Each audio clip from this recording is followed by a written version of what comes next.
Mr. Chris Watkins? Shit, I thought, but I didn't flinch or miss a beat in my conversation with Kevin the bartender. I had only been back in Texas for 6 months after a 3-year self-imposed exile. How did you find me? And more importantly, why? I didn't turn around or acknowledge him in any way. I was just about to deliver the punchline to a particularly dirty joke when I felt a hand on my shoulder. Mr. Watkins, my name is Rob Morgan. I have been hired to find you. I raised an eyebrow at Kevin and turned my head ever so slightly. Did you want to keep that hand, Robbie? I felt his hand leave my shoulder, and I turned back to Kevin and delivered the punchline. He laughed heartily and popped another Shiner Bock for me and told me it was on the house as he ambled down to the other end of the bar, still chuckling. Mr. Watkins, we have business to discuss. I interrupted him. My name isn't Watkins, and I have no business with you unless you want to hire me to weld something. If not, well, we have nothing to discuss. Mr. What? That was all he got out before he hit the floor. I put $20 on the bar and, massaging my right hand, waved to Kevin and rose to leave. Mr. Watkins, you're a hard man to find, and I have no intention of starting my search over again. I looked down at the taser gun he was aiming at me, at my crotch no less, the little pissant, and even though he was sprawled on the floor at the time, it was pretty intimidating. As he stood, he wiped a trickle of blood from the corner of his mouth. I have no qualms about using it. So sit down and let's have a chat. I glanced at Kevin, who was heading our way, and waved him off. He paused, nodded, and then said, "Let me know if y'all need anything." "Bill." "Thanks, Kevin. I will." I turned back and looked at the taser toting a hole. Who the hell packs a taser in Texas? I chuckled and leaned in a little closer to him. "Do I know you, boy?" "Screw you, Mr. Watkins. Your manners need some work, son. You can't have been raised in Texas. Why don't you call me Bill, and then tell me who you are and what the hell you want?" "Bill, is it? Okay. Bill." Kevin set us up with a couple of beers and put it on Robbie's tab. I smiled, sat in the nearest booth, and asked, "So why don't you tell me who this Watkins guy is and why you have such a big stick up your ass about him?" "Okay, Bill, we'll play it your way. For the moment anyway, Mr. Chas Watkins was a successful, wealthy Dallas businessman who disappeared without a trace just over 3 years ago. He is married to Mrs. Amy Watkins, and they have a daughter, Sarah. She's 23. My name, as I told you, is Rob Morgan. I have been hired to find Chas Watkins and return him to Dallas." "Really? 3 years, you say, and without a trace? What's that got to do with me? You seem to have mistaken me for him, but I am neither Chas Watkins nor a successful businessman. My name is Bill Grant. I weld shit for cash, play a little guitar badly, and travel some. I had been so careful. Before I left, I paid a lot of money for a completely new identity. Since then, I had grown my hair and beard and lost about 30 pounds of fat and then added about 20 pounds of muscle. Amy wouldn't recognize me if I spat on her. I'd have to remember to put that to the test if I ever saw her again. When I left Dallas, I drove north and west for 3 days, stopped and found a trailer for lease, enrolled in a welding class at a local community college, and started my life over.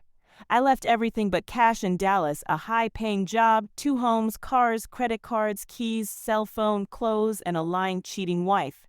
I paid cash for a used Ford F-150, registered it in my new name, and drove it to a music store where I bought a used but beautiful Martin Dreadnought. I didn't take anything with me but the clothes on my back. I rarely stayed in one place for more than 6 or 8 months and always paid cash. I didn't have any credit cards or a cell phone. I worked for cash under the table, didn't file a tax return, and almost always stayed out of trouble. It had to be Sarah. I couldn't cut her out completely. About 15 or 16 months after I bolted, I sent her an email to let her know I was alive. I sent her another before every move from a public library computer, just to let her know that I loved her and was thinking of her. I never told her where I was or why I left, and I didn't respond to any of her questions about either subject. She could squeeze that out of her witch mother. Shit. Well, Bill sneered at Robbie, as I was saying, a little over 3 years ago. Mr. Watkins just up and disappeared, and no one seemed to know anything about it. For the first year or so, the police followed up rather casually, in my opinion, and many suspected he either ran off with another woman or that he was the subject of some foul play on the part of Mrs. Watkins. It was a difficult year for Mrs. Watkins personally, professionally, financially. She had tried to liquidate some of their assets, but didn't have a power of attorney and couldn't get Mr. Watkins declared dead, so she was stuck. There was money in the bank, but few new funds coming in, so she went through those rather quickly. She hired a lawyer to help her get her husband declared dead. Unfortunately for Mrs. Dessa Watkins, about 16 months after her husband's disappearance, their daughter Sarah received an email from someone claiming to be Mr. Watkins. Of course, the daughter was elated, but it made having Mr. Watkins declared deceased a difficult proposition. At that point, the police closed the case, and Mrs. Watkins hired my firm to find one Mr. Chas Watkins and bring him back to Dallas to face charges of fraud and enable Mrs. Watkins to secure sole access and control to the marital assets. The poor dear, I tittered. She sounds in a pickle. So tell me, Robbie, how do I fit into this little made-for-TV movie? Well, Mr. Watkins, may I call you Chaz? You can call me Bill. Like everyone else, I am authorized by the state of Texas to forcibly, if necessary, escort you, Chas Watkins, to the Dallas County Sheriff to answer to charges of fraud and abandonment. I laughed out loud, much to his annoyance. That's a big mouthful for a little guy. Robbie, your story is cute, but what fraud has been committed? When did bailing on a shitty marriage become a crime in Texas, and why would the Dallas County Sheriff give a shit? That dog just doesn't hunt, Robbie. I would say that if you ever do find this Chas Watkins, you'll have to do a better job threatening him. He doesn't sound stupid to me. Seems to me that convincing him that he should return to Dallas is a long shot, and I suspect that if he just left, he had a good reason. Let me help you out with a little role play, Robbie. Why should he go back? What's in it for him? I'm guessing you'll have to dig pretty deep to come up with an answer to those questions. I emptied my beer bottle and swallowed. You can put your little laser pointer away now, Robbie. Under the table, I pulled the slide back on my Glock. He really ought to pay more attention to people. He lost a little of his color, knowing there was a round in the chamber of the 9mm currently pointed at him, and gently placed his taser at the spot on the table I was indicating. I'd like to tell you a story, Robbie. It's a story a friend of mine told me, I'd say about 3 years ago. Are you listening? Good. How about a couple more beers and a basket of wings, Kevin? My man Robbie is on an expense account. So there was this guy I met about 3 years ago. Let's call him Chas. He was married to a woman, we'll call her Amy, and they very coincidentally had a daughter named Sarah. This is the story my friend Chaz relayed to me. I can tell you the moment my marriage ended, or at least the moment I knew it was doomed. It was Amy's 50th birthday. We had decided to celebrate her 50th birthday at our weekend home in the country, just the two of us. She had always been a quiet woman who had no interest in parties or elaborate affairs. We are fairly well off, and because of that, she had everything she needed and wanted. That made gift-giving difficult, but I spent months thinking about what to get her, subtly feeling her out in conversations, polling her friends, and I was happy with the gifts I chose for her. She apparently was not. It was clear the moment she saw them. Her face fell just for an instant before the mask of forced appreciation descended as she thanked me. We had been married for 24 years at this point, and I thought I knew her well, and it was obvious to me that she had expected something quite different. I chewed on that thought for a moment and then asked her how she really felt. She assured me that she was happy, but the smile she wore was forced. I pressed the issue, and she finally acknowledged that the gifts were not what she was expecting, and she had hoped for something a little more. Well, she wasn't sure what exactly, just not these. If she didn't know, how the hell was I going to know? I apologized for ruining such an important milestone for her and told her that I would do my best to make it up to her. She told me that I could make it up to her if I wanted, but that she was really surprised that her 50th didn't rate more thoughtfulness from me. Huh? I tried explaining to her my reasoning for each of the gifts, but the more I said, the more irritated she became with me. In the end, I promised to make it up to her, and she responded, "If you'd have given me enough thought to begin with, you wouldn't have to try to make it up to me, and how do you make up for this kind of screw-up? I'm never going to turn 50 again. Then she told me she wasn't feeling well and wanted to go home to Dallas. We rode home in silence, both of us seated. We almost never married. We were in a long-distance relationship while I was away at college. She is 3 years older than me and had already graduated, and while I was visiting her for a long weekend, I caught Amy cheating on me. We had been strolling downtown when we were stopped by a tall, older man, probably 50, who hugged her affectionately. Amy introduced the two of us, and when he shook my hand, he smirked at me. He smirked. This was a weak handshake, and my father taught me to always be cautious around a man with a weak handshake. My guard was up, and I took an instant dislike to him. Nice to meet you, Dan. Are you a friend of Amy's father? I couldn't put my finger on it, but there was something off here. Amy was a little flustered, and he had acted a little smug. While she was at work later that day, I did a little digging and found out they had been seeing each other for about a month. I found their love letters for hell's sake. She wasn't even hiding it. We had agreed to be exclusive. When I confronted her, she of course denied it. They were only friends. I told her to screw off and left immediately. I didn't call or write to her and didn't take her calls. I threw her letters in the trash without reading them. Her friends began calling and I ignored them. Then she had my friends calling me pleading her case. I told them all to tell her she needn't worry that she was free to screw and marry her grandpa now. I hate being lied to. Ultimately, she came to see me and over time managed to convince me to give her a second chance. I did, but I kept her on a very short leash for a very long time and told her in no uncertain terms that if she ever cheated on me again, we were through. 2 years later, we married. She never admitted to cheating. After 11 years of marriage, Amy threatened to divorce me. I was drinking too much, working too much, traveling too much, and she was no longer interested in sharing her life with me. We argued. I told her that while I could not curb my travel, I could cut back on work a little and certainly would rein in my drinking. I begged her to think of her young daughter, Sarah. She eventually agreed, but I was saddled with some pretty severe restrictions, and she set about separating our finances and lives. She told me she was just preparing for the inevitable. I complained that she didn't seem to really want to have this work, and she just shrugged her shoulders and left the room. I was determined, however, and over the next couple of years she relaxed. Mostly, I think, because I started making several times what she was. Actually, I paid more in tax than she earned in a year, and separate finances only benefited me, allowing me to pursue my own interests without having to discuss things with her.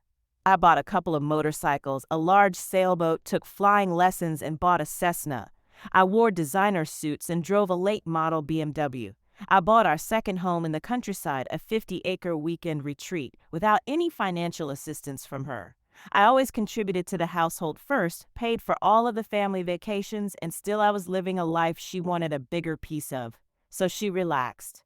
I am not convinced that we ever really recovered from that episode. 2 years ago, I had come close to divorcing her. Over the years, Amy became more combative with me. She had become a shrew and I her employee. We rarely had sex, maybe twice a year, and when we did it was more like we were both scratching an itch. There was no intimacy, no love. I was sure she had cheated on me over the years, but I had no proof. I don't think she had any long-term affairs, just a lot of one-night stands during her travels for work. She had gotten better at cheating and hiding it. Our daughter had just left for college, and one evening, after a rather nasty and public attack on my character and attractiveness, I had had enough, and I gave her an ultimatum. Either we work on becoming a stronger, more loving couple with better communication and an active, fulfilling sex life, or we go our separate ways. I no longer wanted to live like people simply tolerating the presence of one another. I actually had to have her served with a petition for divorce before she agreed to talk. We argued for days, and it was the first time in years we had really communicated. She didn't want a divorce. That surprised me, and I told her so. She promised that she would recommit to our relationship and work on her part of the marriage. I was skeptical, feeling like it was my money that she really wanted, but I loved her and finally relented. So we agreed on new rules of engagement and communication and set about fixing our marriage. I took the lead and pushed her, and while she seemed content to travel this road with me, I always felt like I was driving Miss Daisy. She was in the back seat, taking in the scenery while I did all the heavy lifting. After a year, I told her I wanted her in the front seat with me and occasionally driving. She agreed but remained steadfastly in the back seat. She, of course, did have her own list of complaints, and I listened to those, acknowledged them, and began to try to address each of them. I loved her, and while she was rarely initiating anything to help improve our marriage, she participated in everything I suggested, and things improved. We were communicating better and having much more rewarding and frequent sex, perhaps twice a week, sometimes more. She was not as sexually adventurous as she had been early on in our marriage, but she agreed to try new things and seemed content. I relaxed. We were content, but I also knew she was holding back. Several weeks had passed since her 50th birthday, and things seemed to be increasingly cool between us. The affection was dwindling, at least on her part, and the sex began to gradually dry up. When I asked Amy about it, she blamed it on work stress and promised that when her schedule calmed down, things would return to normal. They didn't. She had always had to work long hours in the middle of projects, so at first I didn't see anything alarming about the late nights. It did begin to dawn on me that it seemed more excessive than usual, and that I was spending more weekends alone at our country home. She always had a plausible excuse, however, and I decided to just wait it out a while longer. We only had sex twice in the next 6 weeks. Both times at my insistence, and both those times she seemed to be simply tolerating my getting off. Immediately after one lovemaking session in which she hardly participated, she rolled over to sleep, and another time she simply left the room. Evenings and weekends she was doing everything possible to avoid me. When that was impossible or difficult, she seemed bored at best, but more routinely simply irritated. I remember this pattern. The shrew was back. Part of our work over the previous 2 years had been to communicate any issues we may be having before they became all-out fights. And if we did fight, we had tried to be better, more productive in our conflicts. Keeping it as impersonal as we could, aiming steadfastly at a resolution, always trying to see the other side. We wouldn't tolerate cop-outs, excuses, or non-participation. We always acknowledged the agreed party's feelings and tried to address those issues only. No more deflection, avoidance, and blame. When I confronted her about her schedule, lack of affection, and our dead sex life, she didn't want to discuss it. She put me off several times over a couple of days, and when I pointed out that she was not playing by our new rules of engagement and communication, she told me to shove the rules up my bum and leave her alone. I suppressed my anger and between clenched teeth reminded her that we had agreed these were important and non-negotiable. She told me to screw off and go negotiate with my right hand from now on. Message received loud and clear. Was she cheating on me? Perhaps. I didn't need to know. Texas is a no-fault state, but I wanted to know. It seemed clear that our marriage was now over, and if that was the case, her cheating made little difference, but I hate being lied to, and this time she would pay for it. I had often reminded her how I felt about fidelity and honesty. I understand that you can't choose who you are attracted to, but you can choose what you decide to do about it. I told her that if she was so attracted to someone else that she couldn't resist screwing them, we would divorce first. I would be hurt, but I would respect her for respecting me enough to wait until we were divorced and being honest with me. We could part amicably, sort of, and I promised to do the same for her. I had to know for certain, and I had things to do. Before we had recombined our finances, some 8 years earlier, I had siphoned some of my cash to an investment account. I had also arranged with my employer to have all of my bonuses deposited in that new account.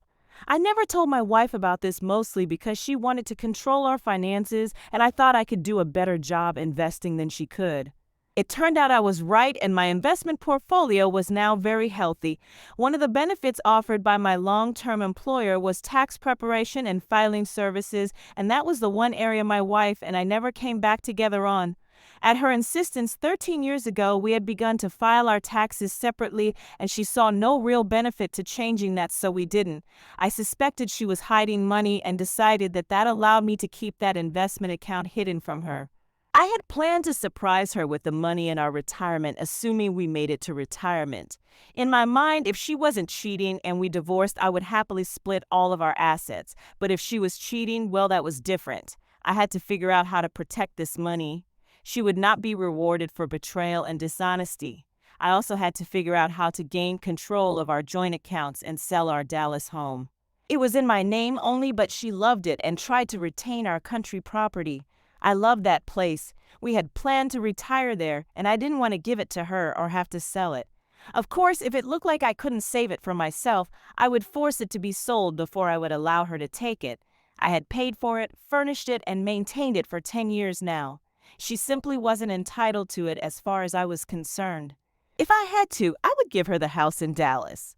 I wanted to dump it just because she loved it so much, but I would forego that pleasure if it meant I could keep my country home. This was going to take time, and I wasn't sure that she wasn't going to simply have me served someday soon, so I got to work immediately. The first thing I had to do was see a lawyer. One of my old college buddies was a corporate lawyer here in Dallas. I called him and asked him to meet with me, and he readily agreed. We met at a roadhouse near his office that evening, and over dinner and a couple of beers, I explained my situation and asked for a referral to a family law attorney, as well as his personal and legal thoughts on my situation. His legal advice was sobering. Basically, I was screwed. If I divorced her, there was no way to protect any of my assets from her. No legal means at any rate. And while Texas still had a healthy good old boy network that frowned on cheating wives, no fault meant I might get a 50-50 split with a small alimony payment to Amy. No matter who did what, if she was cheating on me, then no harm, no foul. Give her half of everything you have and let her move her boyfriend into your house while you pay her alimony. He advised me to, from a legal standpoint where it impacted the status of my marriage, do nothing. I merely blinked at him. He smiled and said, "Don't divorce her. Change the equation. Find out if she's cheating. And if she is, screw her boyfriend, and split with whatever you can take with you. Let her pony up for a divorce and try to recover anything you take with you." He did refer me to a shark of a lawyer specialized in family law. She was the only lawyer he would be afraid of if he and his wife were to divorce. Plan B it was. Yup, the gravy train was over for Amy. She continued to avoid me, and I let her. I didn't ask about her schedule or weekends or our sex life or lack of intimacy anymore, and she seemed to take that as a victory, as if I had simply accepted the new situation. I was now spending most of my time in our country home and rarely saw her. That seemed to please her. My new divorce lawyer met with me and helped me change the beneficiaries on my will and insurance policies, etc. She also suggested I hire a private investigator because, as she said, Texas may be no fault, but there ain't nothing like a little visual carnal evidence to nudge a negotiation in the right direction. I agreed. She recommended an ex-cop who ran an agency she had used for some time with much success and had her contact him to schedule an appointment. He saw me that afternoon, and I paid for the deluxe package and had our entire life wired for sound and video. Within days, they knew the who and the when and how long, and were working on getting the video evidence my lawyer thought might help me if it came to divorce. A week later, I sat reviewing the video evidence. I was more devastating than I thought I would be, and even planned to fade from my thoughts. The sex didn't strike me as anything special. He was not any better endowed than I am or in better shape. He didn't have any better techniques or even get her off most of the time. She didn't do anything with him that she hadn't done with me, but her paramour took every opportunity to run me down verbally, and she participated in that enthusiastically, even suggesting they screw in my bed next time, which they did. Since I hadn't expressed any interest in sex with her for a while, they discussed how to overcome that. It was him who suggested cutting me off in the first place, but now the thought of my eating her out after he had sex with her really had him turned on, and Amy too for that matter. I didn't know this woman and wondered if I ever truly had. I felt empty. Knowing your spouse is cheating and seeing your spouse cheat are quite different animals. I had no fight left in me. I had the video evidence sealed and gave it to my lawyer for safekeeping with instructions that it be given to my daughter in the event of my death. I prepaid Sarah's college tuition through graduation from our joint savings account and then liquidated my investment account. I would live on what I had from my investment account, and it would last me for years without being frugal. And now our joint savings account was severely depleted. 2 weeks later, I looked around the house one last time, sighed, and made peace with my decision. I left my keys, cell phone, and wallet on the desk in our foyer where I always left them. I took off my wedding ring and dropped it on the pillow of what was my side of the bed, let her wonder about that. Then I left. I didn't speak with anyone. I didn't leave any letters. I walked out the front door without even bothering to close it, walked around the corner, got in my new pickup truck, and drove away. 2 weeks later, a 40-something married man and father of 3 was mugged and savagely beaten coming out of a Motel 6. What a cheap prick. He would walk again, not for a while, and even then with a pronounced limp.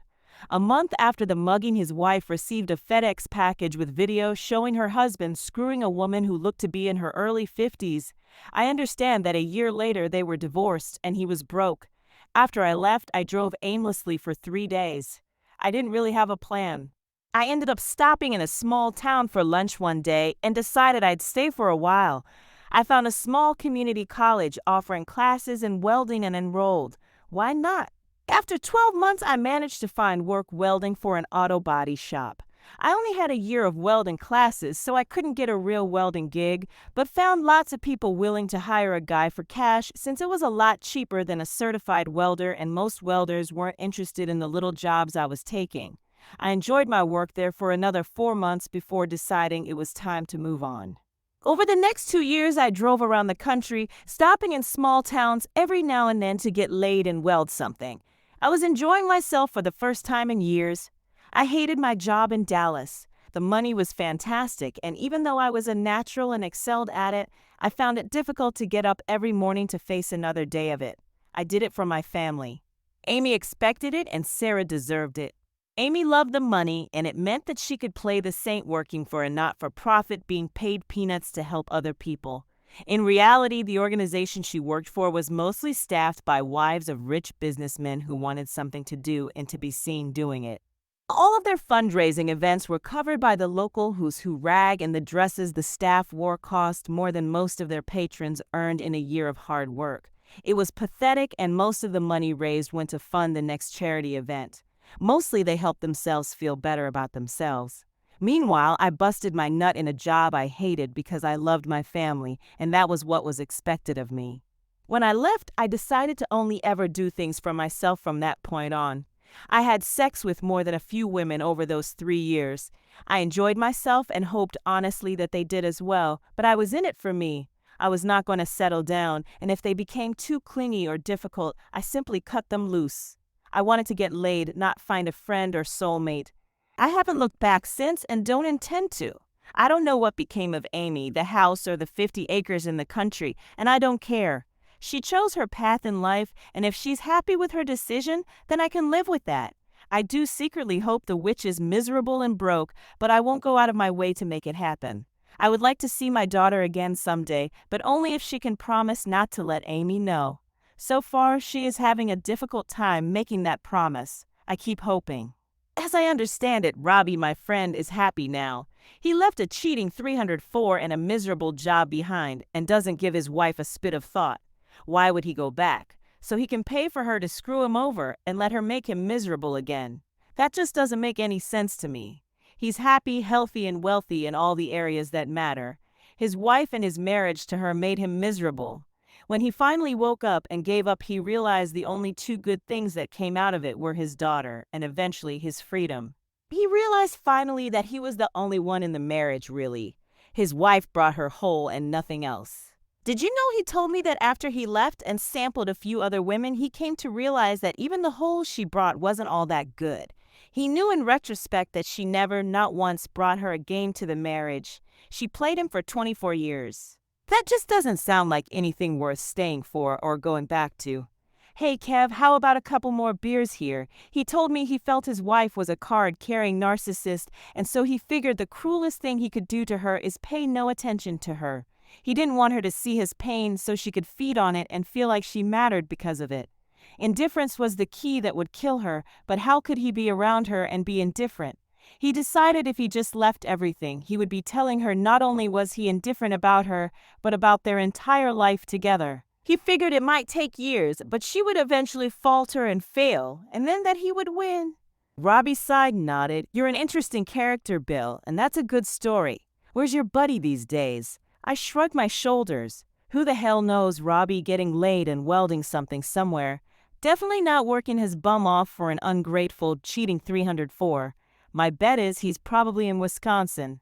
He told me he always wanted to see Wisconsin.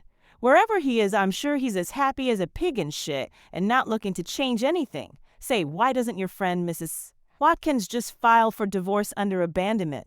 Wouldn't it give her the control of the marital assets she seems to want so badly? Seems to me an easy fix to her problem, and then you could stop looking for this Chaz guy and pissing off complete strangers in the process.